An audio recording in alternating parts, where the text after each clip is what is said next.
Je parlais tantôt que je devais vous montrer comment se présente le document de prise en charge.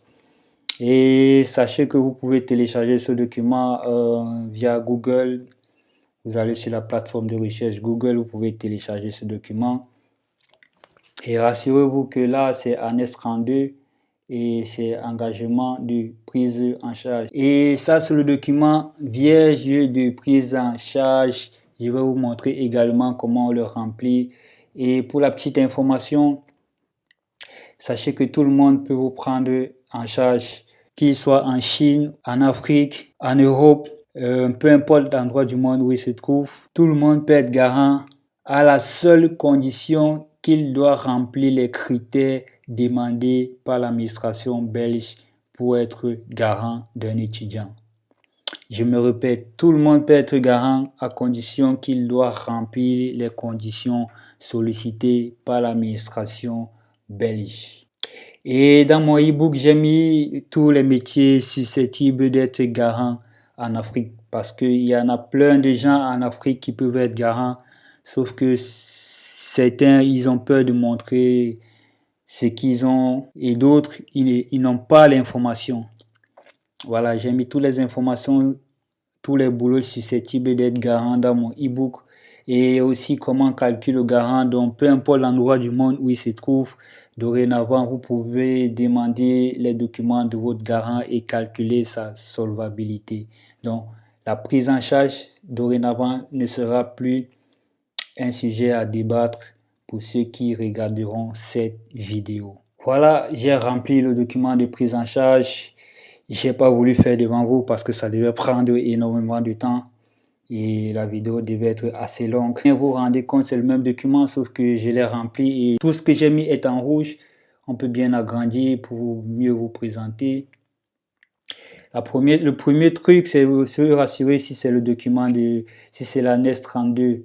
Voilà, engagement de prise en charge. Ça, c'est l'arrêté royal respectif à la prise en charge en Belgique. La Belgique, c'est un royaume.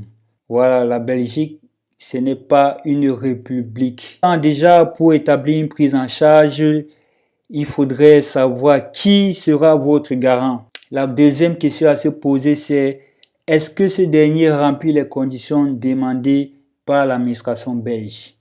La troisième question à se poser, c'est quels sont les documents que ce dernier doit fournir pour être mon garant? Et la dernière question pour remplir ces prises en charge est de savoir quel est l'établissement qui m'a attribué une inscription. Il faudrait déjà répondre à toutes ces questions avant de remplir cette fiche de prise en charge. Et ce document, c'est le garant qui le remplit. Moi, quand j'étais étudiant, mes garants ont toujours été en Afrique. Ce qui fait qu'eux, ils n'avaient pas le temps, donc c'est moi qui remplissais avant de les envoyer. Ils faisaient juste des copies et ils allaient à l'ambassade pour légaliser le document. Bien, prêtez attention à ce que je vous dis présentement. Je sous-signais nom et prénom du garant, né à ville où le garant est né et le jour où il est né. Là, c'est la nationalité du garant. Et je précise bien et non où il est né. Parce que voilà, il y a des gens entre-temps qui changent de nationalité. Par exemple, Samuel Eto'o-Fils a double nationalité. Donc, il faudrait déjà savoir la nationalité également de votre garant. Et exerçant la profession voilà, il doit donner sa profession. Domiciliaire, il doit donner sa ville de résidence. M'engage à l'égard de l'État belge du nommé. Et là, maintenant, ici, c'est le nom de l'étudiant. Nommé, comme j'ai dit là, c'est le nom et prénom de l'étudiant. Les premières étapes, c'est le garant. Ici, c'est l'étudiant. Voilà, j'ai bien dit que la prise en charge, c'est le garant qui prend la responsabilité de subventionner vos études devant l'administration belge. Donc là, le document stipule bien qu'il s'engage à vous prendre en charge. Là, il doit mettre votre nom et prénom, né à ville de naissance de l'étudiant, le jour de naissance de l'étudiant, de nationalité. Voilà, vous mettez la nationalité de l'étudiant, vous mettez votre ville de résidence actuelle. Voilà, et par la suite, qui vient en Belgique pour faire des études. Même les étudiants déjà résidents ici en Belgique également ont besoin d'une prise en charge pour renouveler leur carte de séjour. C'est pourquoi on précise bien que qui vient en Belgique pour faire des études ou qui se trouve en Belgique pour faire des études. Voilà, si vu que vous venez en Belgique, vous barrez la case en dessous. Parce que j'ai oublié de vous mentionner que là, en dessous de ce papier, on a barré la mention inutile. Voilà, aussi j'ai oublié de mentionner qu'avant de remplir ce document, il faudrait lire bien tout ce qui est mentionné en dessous pour mieux comprendre quoi faire. Voilà, parce que là, on met barrer la mention inutile et on revient où on était.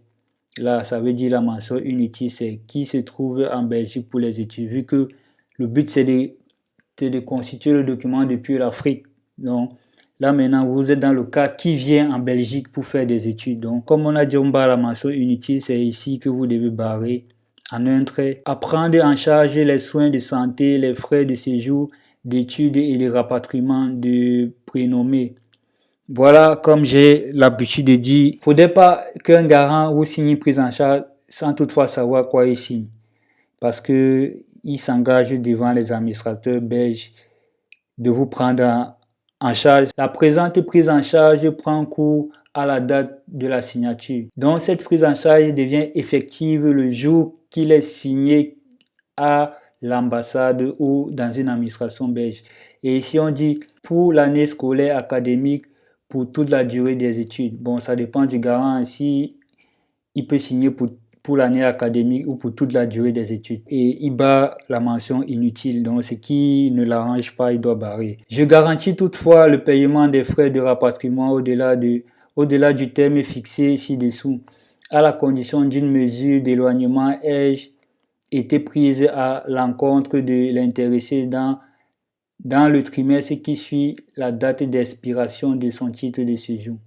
Voilà, c'est français, donc tout le monde peut comprendre ce que ça dit. La présente prise en charge s'étend aux conjoints de l'étudiant et à leurs enfants mineurs, charges dont les noms suivants. Ils ont bien mentionné que la présente prise en charge s'étend aux conjoints de l'étudiant et à leurs enfants mineurs. Ça veut dire qu'il y aura un lien avec, pour ceux qui sont mariés, avec leurs conjoints et leurs enfants. Comme j'ai dit, c'est le garant qui remplit et comme est mentionné ici en bas, on a mis troisième point, la signature précédée de la mention lui est approuvée, écrit de la main du signataire. Doit être légalisé par l'administration communale, le représentant diplomatique ou consulaire belge à l'étranger. Donc, le garant va écrire ici lu et approuvé et il signe. Il met la date du jour qu'il a signé ce document. Et par la suite, ici, les administrateurs belges mettront également la signature avec les cachets. Voilà, donc dorénavant, une prise en charge ne doit plus être un sujet compliqué pour vous. Vous pouvez vous-même constituer votre dossier de A à Z jusqu'à l'obtention de votre visa. Peu importe où vous vous trouvez en Afrique, la procédure est la même. Il n'y a pas de différence entre les pays francophones africains. Voilà, donc ce e-book, c'est valable dans tous les pays francophones d'Afrique. Vous pouvez vous-même constituer votre dossier, plus besoin d'agence de voyage, plus besoin de déposer une caution d'1 million pour l'ouverture de vos documents. Avec ces mêmes 1 million, vous pouvez vous-même constituer votre dossier et venir étudier ici en Belgique. Ce n'est pas un mythe, ce n'est pas un miracle, c'est réel parce que voilà, il y en a plein d'exemples. Et le lien du e-book se trouve dans la description. Voilà, pour ceux qui ont déjà eu l'opportunité de se procurer le e-book, on fera comme ça une vidéoconférence juste pour vous préparer à l'entretien dans les ambassades. Voilà.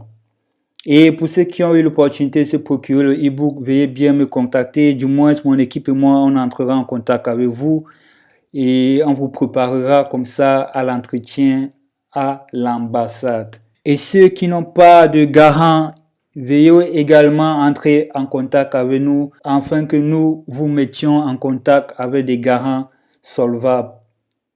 Voilà, je me répète, ceux qui n'ont pas de garant, veuillez bien nous contacter afin que nous vous mettons en contact avec des garants solvables, des vrais garants, des vrais hommes qui ont des vraies sommes dans leur compte bancaire. À la prochaine. Ciao.